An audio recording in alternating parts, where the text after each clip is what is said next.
कल हमने बातचीत की थी आईपीओ बाजार के ऐसे शेयरों को लेकर के जिनकी की हाल में लिस्टिंग हुई, लिस्टिंग के बाद बड़ी पिटाई हुई, अभी क्या करना चाहिए। ऐसी ही कुछ नई अपडेट लेकर के आईपीओ बाजार की हमारे साथ जो है हमारे सहयोगी हर्ष जुड़ चुके हैं और हर्ष हर रोज़ जो है कुछ ना कुछ नया डेटा लेके आते हैं। हर्ष बताइए आज कुछ आप लेकर के आए हैं।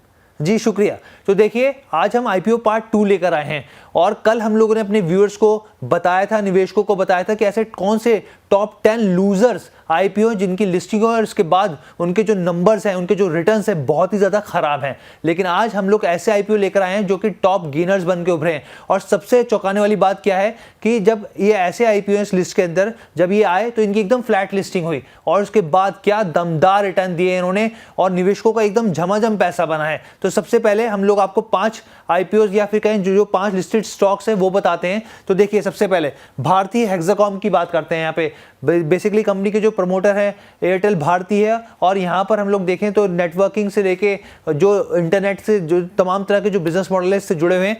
अब इसका जो ऑफर प्राइस था वो कितना था, 570 रुपये इसका ऑफर प्राइस था। लिस्टिंग कहाँ हुई है, 755 रुपये पे। अब आप सोचिए कि करीब करीब ये अच्छी खासी लिस्टिंग गेन्स हैं और उसके बाद अब यहाँ पर आप देखिए कि लिस्टिंग गेन्स कितने, लिस्टिंग के बाद से अब कहाँ पर स्टॉक पहुँच गया है, 90% का रिटर्न दे चुका है। यानी कि जो स्टॉक है 1400 रुपये पहुँच गया है, 755 रुपये से बढ़कर 1400 रुपये पहुँच गए। इस हिसाब से देखें तो 90% के गेन्स लिस्टिंग के बाद से दिखा चुका है। उसके बाद KRN हीट एक्सचेंजर की बात करते हैं। बेसिकली ये हीट एक्सचेंजर मैन्युफैक्चरिंग कंपनी है। आप रेफ्रिजरेटर की बात करें या AC की बात करें तो उनमें एक जो यहाँ पे बात करें एक यहाँ पे हीट एक्सचेंजर बनाती है कंपनी बेसिकली। अब इसकी ऑफर प्राइस कितना था, 220 के आसपास था और 480 पर इसका लिस्टिंग हुई है यहाँ पर और 83% मतलब बात करें तो करीब 84% के आसपास यहाँ से ये 480 से चल के आगे बढ़ चुका है यहाँ पर। इसके बाद तीसरी कौन सी कंपनी है, जिंका लॉजिस्टिक की बात करते हैं। इस आईपीओ को बहुत हल्के में लिया गया था। कैसे, मैं आपको बताता हूँ। देखिए यहाँ पर जो इसका ऑफर प्राइस था 273 रुपये था, वहाँ से 280 पे पहुँचा यहाँ पर लिस्ट होते और उसके बाद से 51% बढ़ चुका है। बेसिकली कंपनी का जो बिजनेस मॉडल है वो भी काफ़ी इंटरेस्टिंग है। अगर आप देखें तो कंपनी की एक ऐप है यहाँ पे ब्लैक बग के नाम से, जो ट्रकिंग सेक्टर से जुड़ी हुई इन कंपनी का बिजनेस मॉडल है। जो ट्रक ऑपरेटर्स होते हैं उनको तमाम तरह की सुविधाएं हाईटेक सुविधाएं होती है वो मुहैया कराती है। तो ये इसका बिजनेस मॉडल, तो 51% का यहाँ पर ये रिटर्न दे चुके हैं लिस्टिंग के बाद से।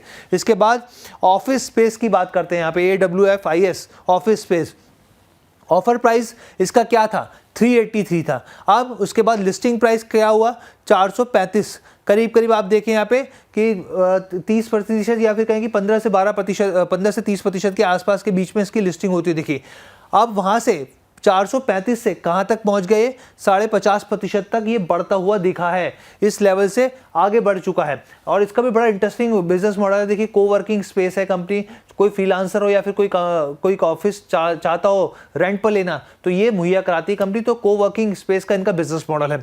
इसके बाद SRM कंस्ट्रक्शन की बात करते हैं, सिविल इंजीनियरिंग कंपनी है। बेसिकली 210 रुपये पे इसका ऑफर प्राइस आया था, 215 रुपये पर इसकी लिस्टिंग होती देखिए 2 से 3-4% के आसपास की। अब आप देखिए वहाँ से 215 से ये 50%, 50.5% बढ़ चुका है। तो ये 5 कंपनीज हैं जहाँ पर आप देखें तो निवेशकों ने काफ़ी पैसा कमाया और हमने हेडर भी दिया इसका, लिस्टिंग के बाद भी ये हीरो रहे। तो ये पहली 5 कंपनियाँ हो गई। सर काफ़ी अच्छा मूव यहाँ पर देखने को मिला। भारतीय हेक्साकॉम हो, KRN हीट एक्सचेंजर्स पे अभी भी काफ़ी रिटेलर की पोजीशन है। लगातार सवाल आते हैं। ऑफिस स्पेस अपने आप में एक यूनिक स्पेस था जिसको लेकर के जिस पे IPO आया था, वहाँ पर भी इन 5 कंपनियों में से जिन पे जिनका लॉजिस्टिक्स है, कोई कंपनी ऐसी है जो आपको इतनी ज़्यादा अपसाइड के बावजूद अभी भी अच्छी लग रही हो, या जिनके पास IPO के पास टाइम से पड़े हुए हैं कि इनमें से एग्जिट होना चाहिए? क्या स्ट्रेटजी रहेगी सर इन 5 शेयरों पे? किसी को आप ट्रैक करते हैं? बिल्कुल जी, 2 स्टॉक को मैं डेली ट्रैक करता हूँ, डेली रेडार पे रहता है, ऑफिस और सेकंड है अपना भारतीय एक्सा डेफिनेटली अच्छा चल चुका है। ऑफिस में करेक्शन आने के बाद वो भी अब चलने के लिए तैयार है।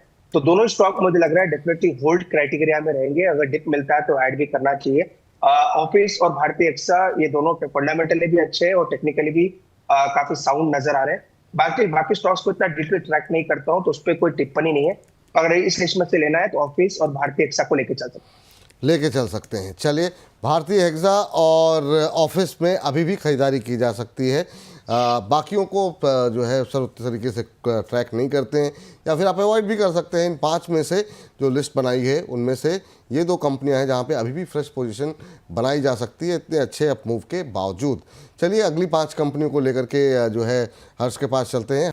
तो देखिए अब जो है अगली 5 कंपनियां आपके सामने कॉटन फ्यूचर की बात करते हैं। यहाँ पे कंपनी जो है बेसिकली काफ़ी जो केबल्स होती हैं, आप बात करें यहाँ पे रेलवेज की ऑपरेटिंग और सिग्नल सिस्टम के लिए केबल्स मैन्युफैक्चरिंग करती है। यहाँ पर 290 का ऑफर प्राइस था, 370 पर लिस्ट होती हुई ये दिखी है और उसके बाद से 44% का जो गेंस है वो आता हुआ यहाँ पर दिखा है। इसके बाद सिग्निटी इंडिया की बात करते हैं। बहुत काफ़ी बस था उस समय क्योंकि काफ़ी सस्ते में आ रहा था। इसका ऑफर प्राइस 30 रुपये पे, सिर्फ 31 रुपये पे लिस्ट हुआ, 1 रुपये ऊपर लिस्ट हुआ और उसके बाद 40% ही बढ़ चुका है। यहाँ पर basically company health care technology से जुड़ी हुई और इनके जो बड़े क्लाइंट हैं वो अमेरिका में काफ़ी हद तक है। यहाँ पर डिफ्यूजर इंजीनियरिंग की बात करें, इंजीनियरिंग कंपनी है, 168 पर ऑफर प्राइस आया, 193 पर इसकी लिस्टिंग हुई और करीब 37% तक ये ऊपर बढ़ चुका है।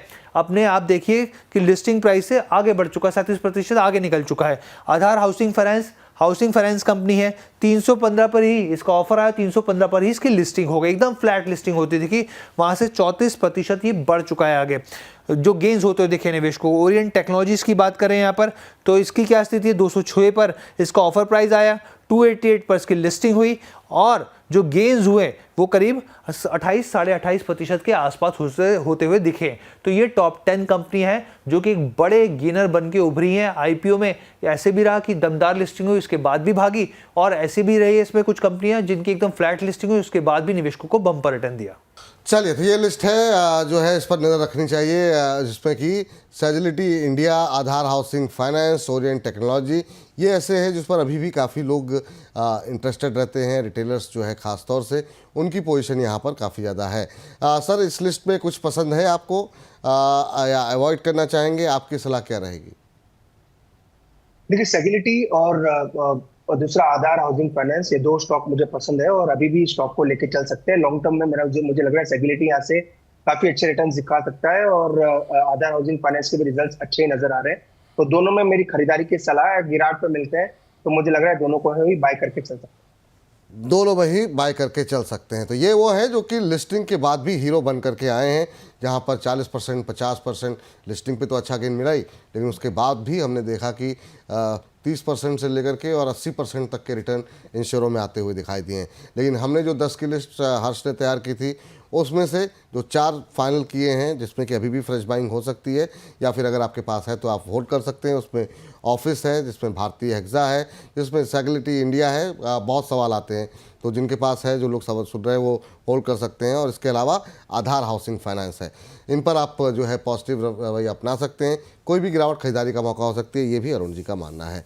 तो बहुत बहुत शुक्रिया हर्ष, ये तमाम जानकारी, ये तमाम अपडेट हमारे दर्शकों के लिए लेकर के आने के लिए।